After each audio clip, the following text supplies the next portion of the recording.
guys, it's Gary Vay, Nerdchuck, and you're listening to the Front Row Entrepreneur Podcast with our girl, Jen. Hey, it's Jen Lehner, and today we're going to talk about when to know if it's time to hire somebody. And I've got a couple of great freebies, so make sure you go to the show notes page at jenlehner.com/ready. When do you know that it's time to hire somebody? Well, I can tell you for sure that most people think that they don't need to hire anyone until they get to some magical place in their business that's either they've reached a certain revenue goal or they've finally got everything organized so that when they bring someone in, everything will be easy and it will all make sense. And then everybody's just going to squirt rainbows out of their eyeballs. But what I've learned is that the time to hire help is actually before you think you need help. Because here's the thing. You started your business because you were good at something. So maybe you created a product or you're offering a service, whatever it is, you decided to do it because you had a vision and you wanted to make an impact and you wanted to earn enough money to be free from a regular job where you have to negotiate time, and that's time that you want to spend with your family and time to do the stuff that you want to do to enjoy your life. And so you get into this business and you're super fired up and it's so exciting that sometimes it's hard to even fall asleep at night because your head is spinning with all of the ideas and all of the opportunities. And when you get to your desk in the morning, you are so pumped up. You are fired up and ready to go. And then reality creeps in. And by reality, I'll just paint the picture for you. So maybe you decide to write a blog post. So you open up your Squarespace or your Wix or your WordPress or your Google Doc or whatever it is that you use to write your blog post. And you start typing and then you forget to spell a word. Let's say the word is restaurant. I actually always forget how to spell the word restaurant. I don't know why. It's not that it's a difficult word. I just always do. But anyway, you forget how to spell this word. And that reminds you that you had downloaded an app that will not only help you to immediately correct words that you frequently misspell, but it also helps with grammar and so on. So you go and look for that app. And while you're looking for that app, you see a notification in your email. So you go over to your email to see what that's all about. And lo and behold, there's an invitation to be on somebody's podcast, which is awesome, right? So you open up the email and they want to know if you're available on such and so date. And so you open up your calendar to see if you're available on those dates. And it looks like you are. Great. So you switch over to the other window to reply back. But as soon as you do that, you've forgotten the dates that you were available for or the times that you were available. So you have to switch back to the other window and you accidentally click on the window that has Facebook open. So you click on that window and there you see that it's social media day, and darn it, you're a social media strategist and you should have done something about that. Maybe it's not too late for you to whip up a cute graphic in Canva about social media day and post it to all of your social channels, you think to yourself. So you get busy doing that and you work straight through lunch and you're hungry and it's 3 p.m. and you realize that you forgot to reply to the email about the podcast. And so it goes on and on and on. And this is what most of the days look like for you. And I know this because I had plenty of these days early on. And as I look back, it felt like I was really busy, but in truth, I did nothing to move my business forward. In fact, every single thing in this scenario is stuff that I should not have been doing except for writing that blog post. Every single other thing was a distraction and something that I could have delegated or really gotten rid of altogether. So if I multiplied this day by hundreds of days, the whole year is so far away from reaching the potential that I set for my business, that you set for your business, right? You are so far away from making the impact you want to make, but somehow all this stuff seems so necessary in the moment. And the reality that sets in when you started out to do this business for just the one thing that you're so good at, you realize that there's so much more that needs to get done to actually run a business beyond what it is you're good at, beyond that thing. There's marketing and accounting and invoicing and scheduling and content production and sales and funnels and file management and just so much stuff.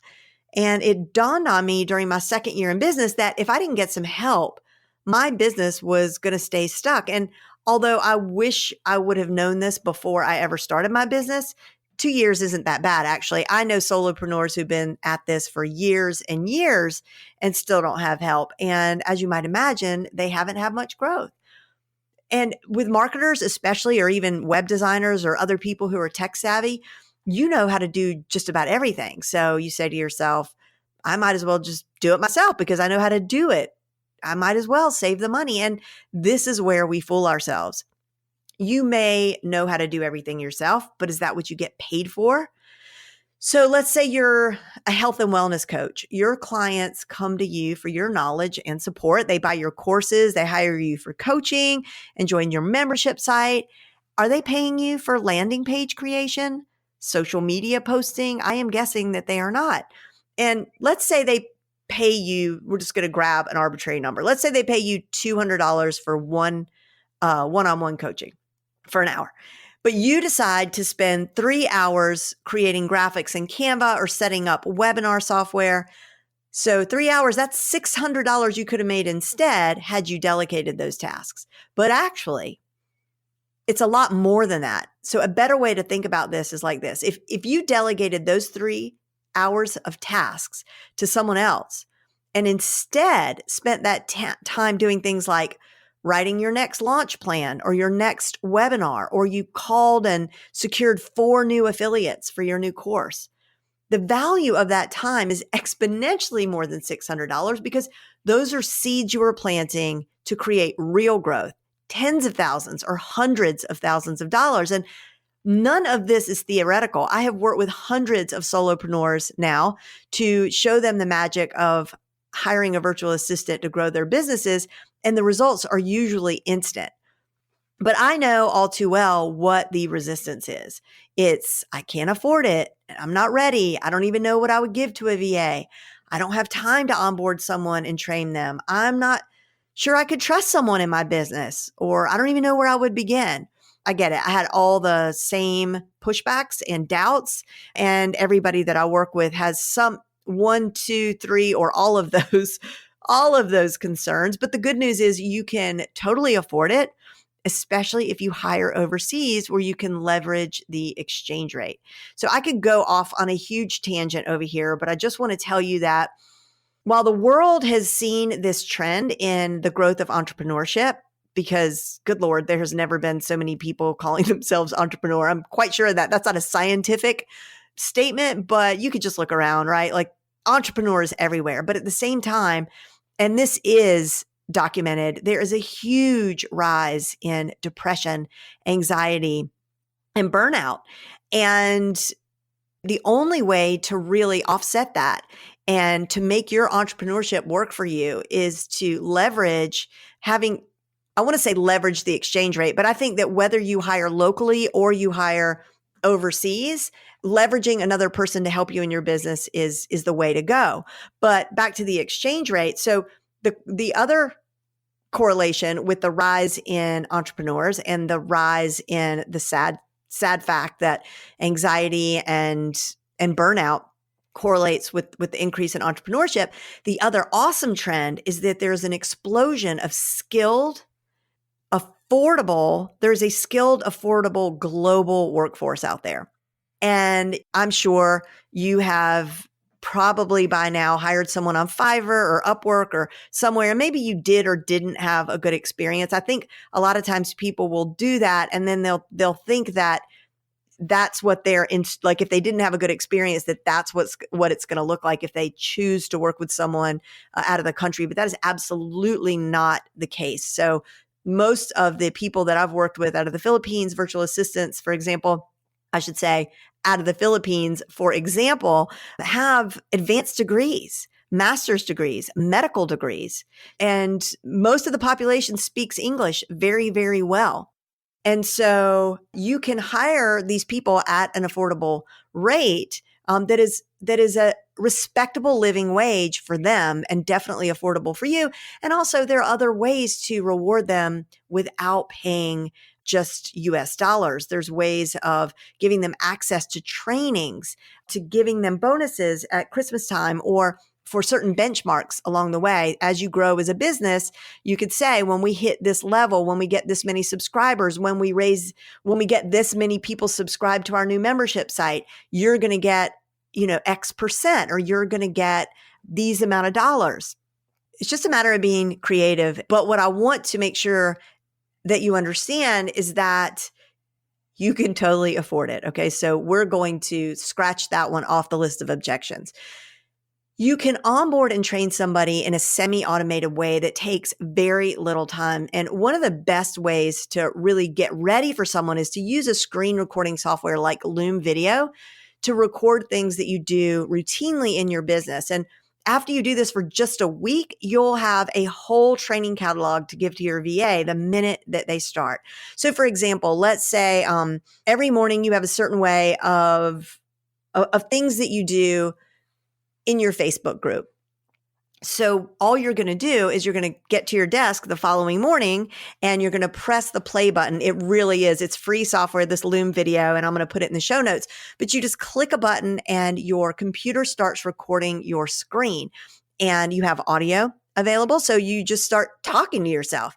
Now I am going into the Facebook group. Now I am checking all the latest posts. Now I am going to organize this post into the unit that we've called sharing. And the reason I'm doing this is because we want to keep the group organized. So you're just talking about what you're doing and why you're doing it. And you can sneeze and you can say, and you can make a mistake and you just say, oh, never mind what I just said. What I meant to say is this. Then you click stop. It gives you a link. You post that link somewhere that's easy to grab, like, on a Google Doc or something. I like to use Trello. By the time you do this for a week, you literally have a whole library of trainings to give to your VA the minute that they start. And there's so many, with regard to trusting someone, there are so many great tools that allow you to work with somebody remotely and keep your security intact. And I'm going to list those down in the show notes, but that's absolute. And not to mention the fact that if you follow a really strong process in the beginning and in hiring your VA, then it's really unlikely that you're going to have a VA going to be somebody who is untrustworthy.